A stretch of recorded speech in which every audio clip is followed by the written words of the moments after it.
के काबे में और काबे में तेरा जलवा काशी में नजारा है।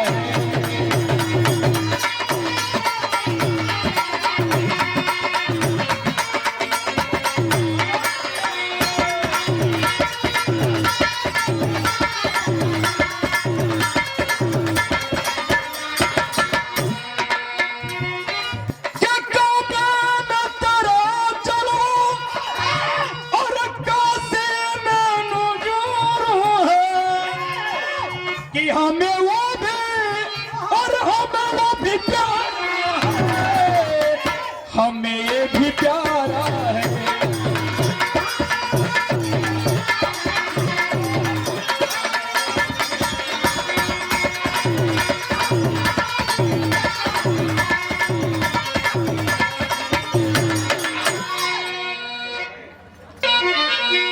लेकिन बिरहा में कितना सुंदर भाव है मास्टर आवा।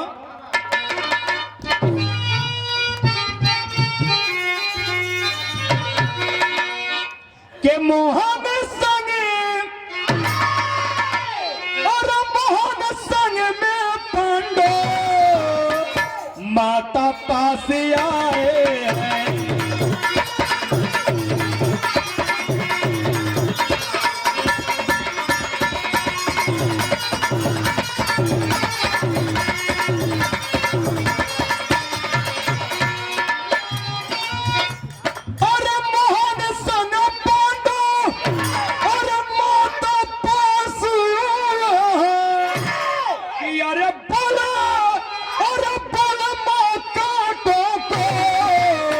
राहों से हटाए हैं।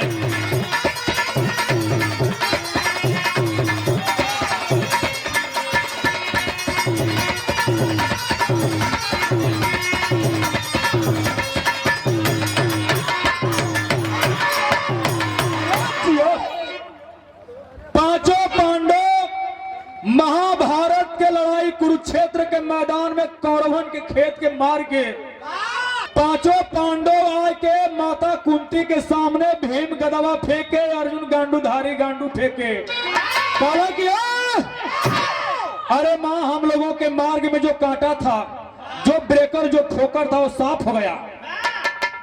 कुंती कही कि कांटा साफ हो गल बेटा। भीम का तो हाँ माई, महाभारत लड़ाई हमारे के विजय प्राप्त कर लिया कुरुक्षेत्र के मैदान में। कुंती कलश के पांचों सुनो का कहलस।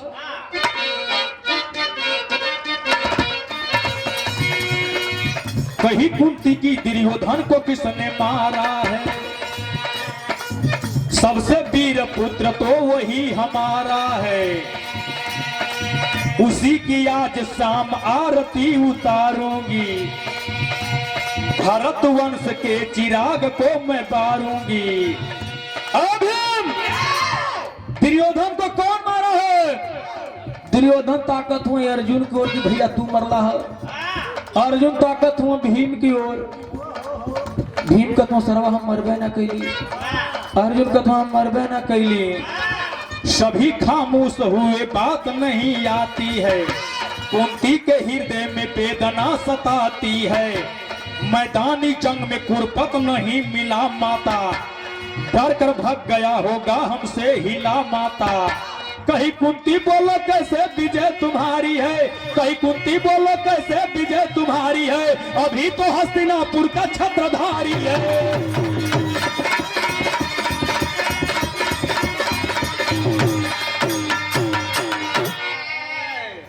कुंती कहलस के पांचों, जब दुर्योधन नहीं मरा तो तुम सब कैसे कह रहे हो कि मार के कांटा साफ हो गया। अरे पापी, चुल्लू भर पानी में जाकर तुम सब डूब मरो, जिसके चलते पूरा परिवार साफ हो गया। घर की बहन बेटी बहुए विधवा हो गई और उसी को छोड़कर तुम सब चले आए। कह रहे हो कि माई कांटा साफ हो गया, भाग जाओ गद्दार यहां से। कुंती कहले का कहले हो?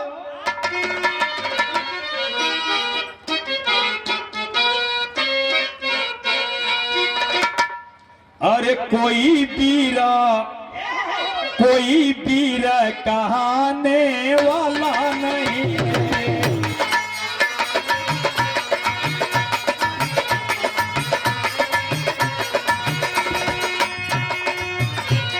तुम पांचों में से कोई वीर नहीं हो।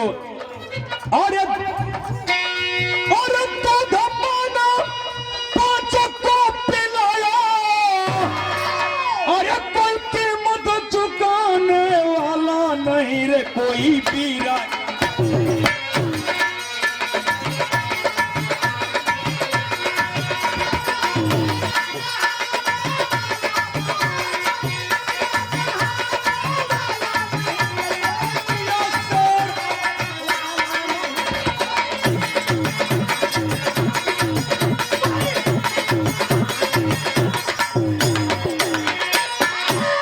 तुम पांचों में से कोई वीर नहीं हो। अरे तुम सब कायर निकले। गुरु द्रोण को है तूने मारा,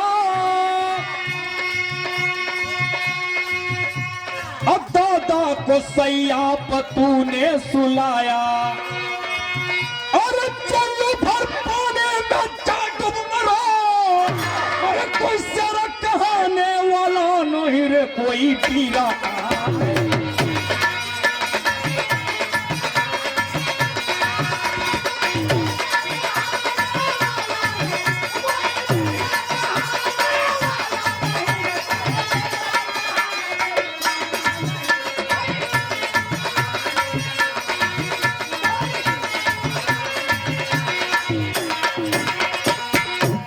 कुंती के भीम बहुत लोगों को तूने मारा, अर्जुन बहुत लोगों को तूने मारा, फेंक दे गांडू।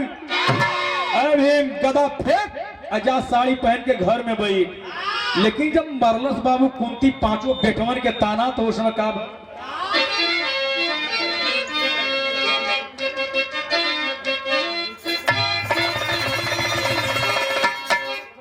उस्ताद गावल कि गाजा भार के गुजरियों गाजा बकर हो।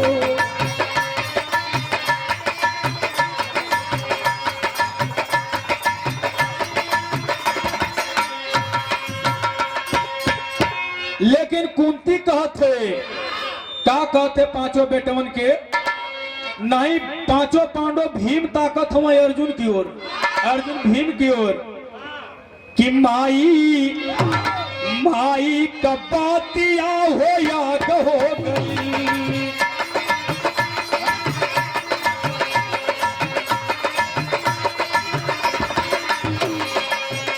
अरे तू भाई कर जवान कटोर हो गई, माई कुंती का बातिया हो याद हो गई।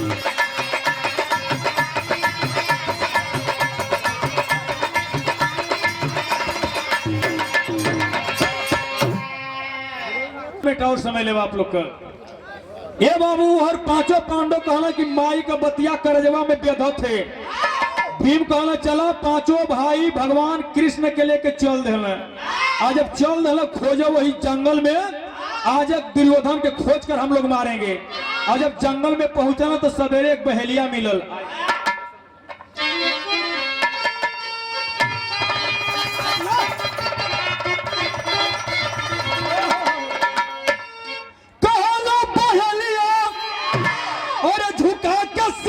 हो यही सारावर किनारवा, अरे दखायल पीरवा हो यही।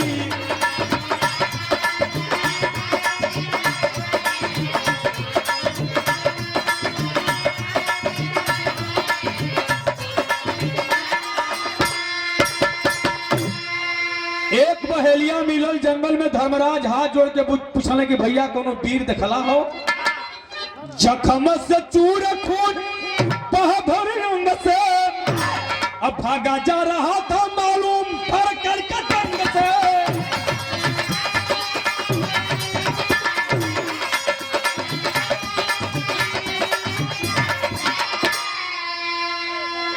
और सिर पर मुकुट था चढ़ा हीरावा हो यही सारावर किनारावा।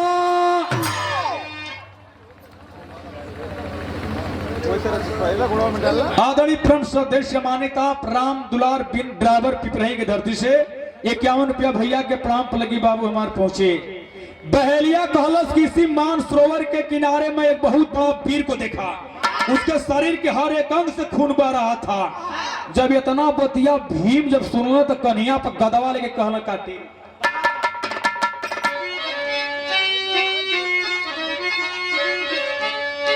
अरे प्रभुताई ना दिखाई जंग में, अरे प्रभुताई ना दिखाई जंग में, गरज कर कहा भीम कायर का करी लाई।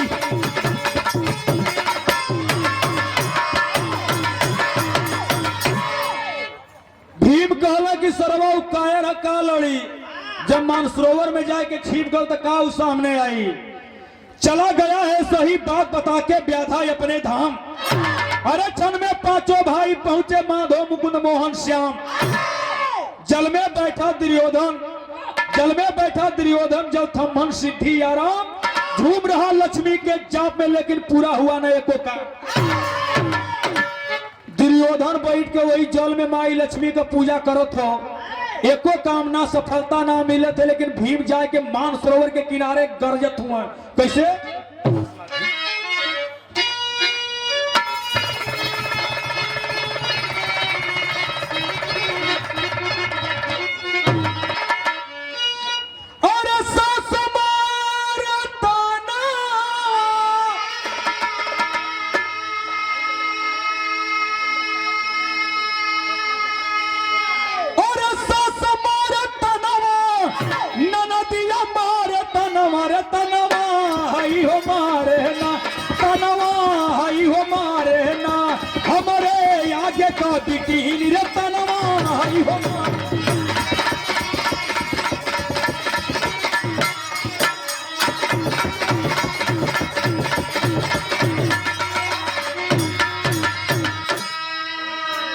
लेकिन भीम कन्हैया पर गदा लेके मान सरोवर के किनारवा बाबू गरजत हुआ। कला निकल बाहर।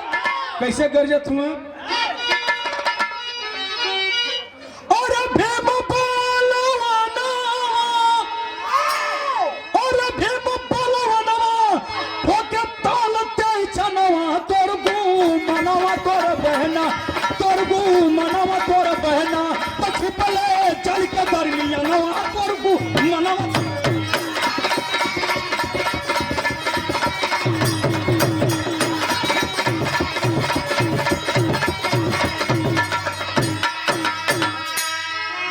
भीम कहला कि जल्दी निकल बाहर। पापी गद्दार जाकर मानसरोवर में छिपा है जलकुंभी जल के अंदर। सुन के ललकार उठा बीरतम तमाई। लक्ष्मी जी पकड़े पांव अरे दिया ठुकराई। अरे तन का बोलो मनवा, अरे सुन के भीम कायल नवा। तोर गु मनवा तोर बहना, तोर गु मनवा तोर बहना। पछी बोले चल के दरमिया नवा। तोर गु मनवा तोर बहना।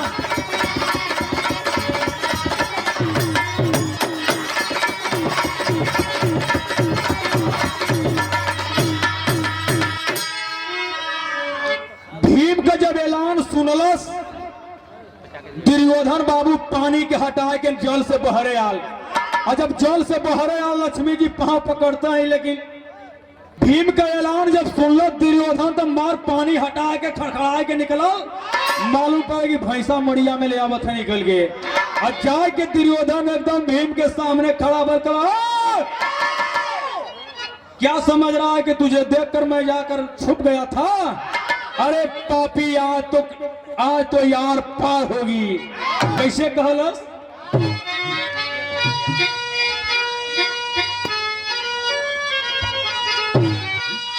बिरहा जगत में हमारे उस्ताद गावला बड़ी पावर वाली है प्रधान जी। मेहरारू के बिरहा देहात के मेहरारू को दिखा वीर है का कहल?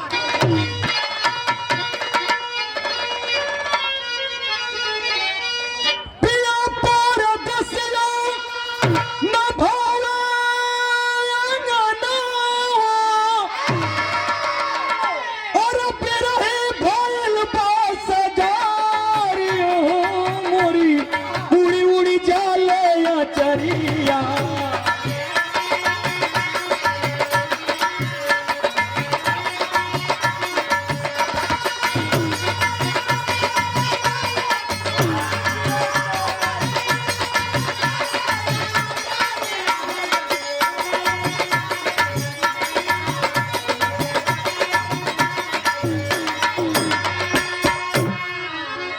लेकिन दुर्योधन भीम से कहता बाबू 5 मिनट का कहा था। और बोला दुर्योधन गरज का बचनिया और बिरथा न जाई जवानी और कपे क्रोधवा से बदनिया।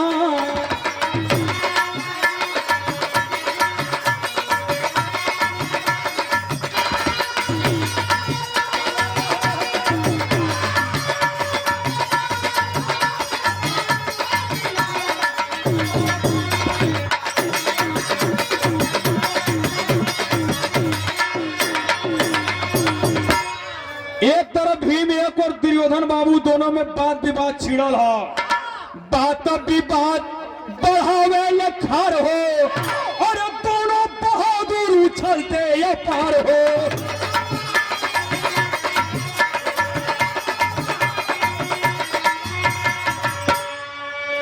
एक तरफ भीम एक तरफ दुर्योधन बाबू दोनों हो पार उछलत हुए।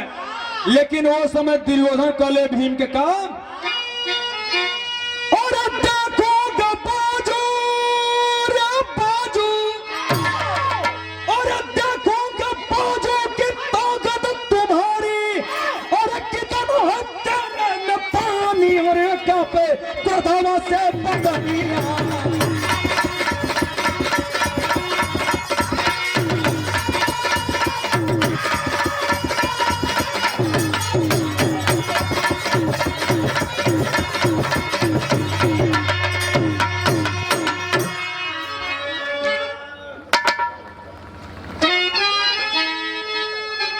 भीम कहला कि दुर्योधन सुन छोड़ देली तो का जानत हुए कि तुम बच जाइबे।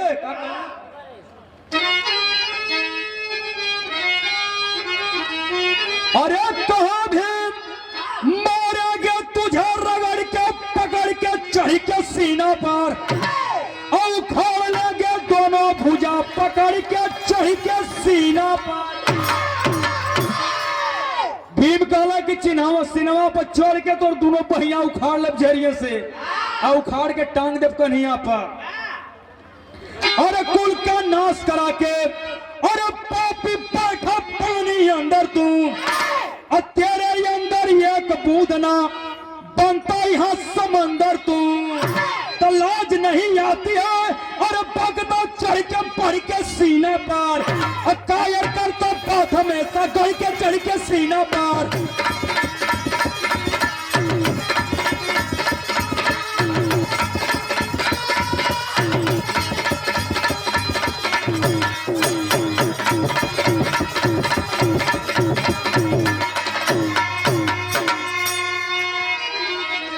भीम कहला कि दुर्योधन तुम्हारे अंदर एक बूंद ब्लड नहीं है, पापी गद्दार जाकर छुपा था।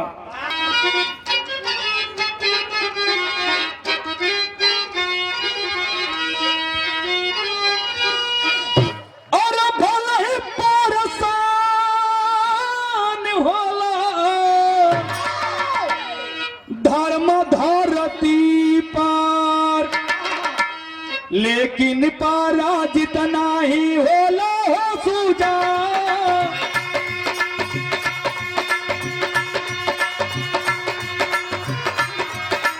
धर्म का कदरिया धर्म राजा कैले भारी।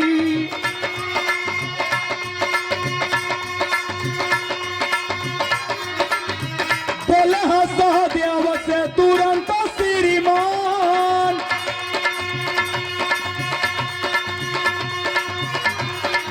कुरपत के कवच गादा मनायते ही छनवा।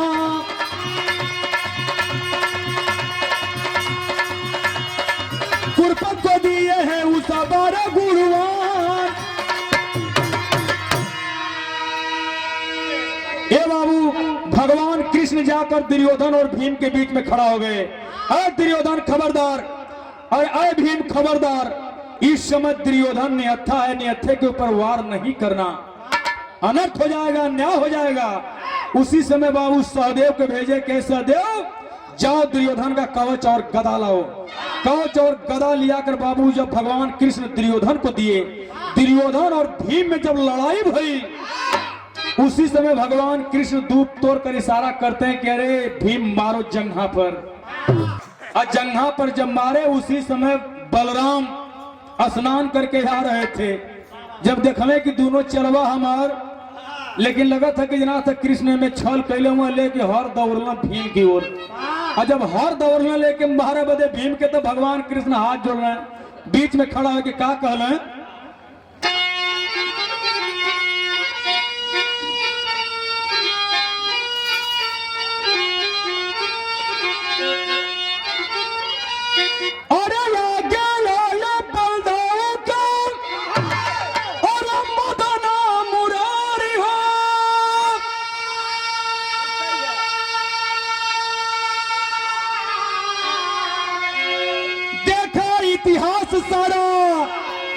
इतिहास सारा अखिया उगारी हो, देखा इतिहास सारा।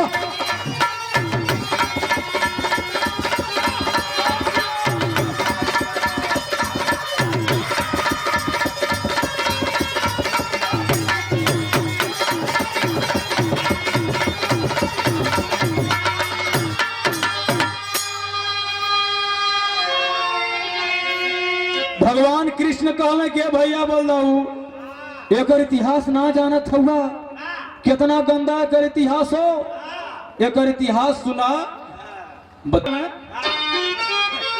करना चाहा द्रौपदी को सभा बीच उघारी, अरे जंघा तोड़ना का पर, अरे फिर किया बलकारी। इस सभा के बीच में द्रौपदी को नंगा करके अपने जंघा पर बैठाना चाहा। उसी समय भीम बोले, ओ दुर्योधन, अरे पापी गद्दार, कान खोल के सुन लो, जिस जंघा पर द्रौपदी को बैठाने का ख्वाब सजाया है, तेरा अगर जंघा इसी गदा से नहीं तोड़ दूंगा तो मेरा कुंती पुत्र भीम नाम नहीं है। वही समय प्रतिज्ञा कैले रहना भैया, तो पूरी प्रतिज्ञा कैला और फेम बलकारी हो।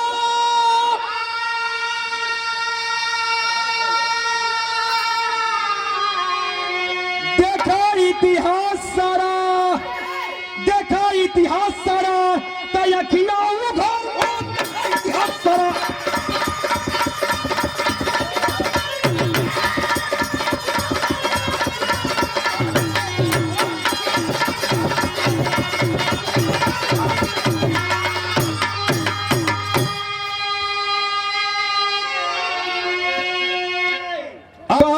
भगवान कृष्ण के भैया ये बोल रहा हूं भैया, एक कहले के एक दूसरी गलती सुना भैया, क्या कहले, लच्छागिरी की आग और जुए की बेमानी उस समय कहां था, और जब की किया यह नदानी। लच्छागिरी के में आग लगवा दहल, नदानी कैलस कहां रहला वो समय। तो सत्य का पताका और पारे अंबर मझारी हो,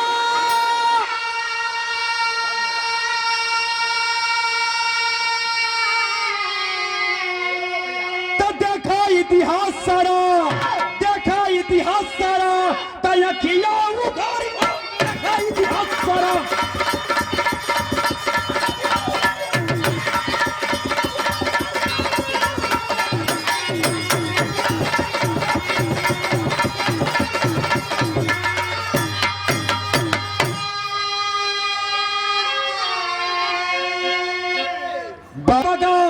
स्वर्ग बसा चंद्रिका कवि और बच्चन का विजय पताका, और प्रभुता न दिखाई जंग में, तो गुलाब कमला कवि का दाहिना मैहर वाली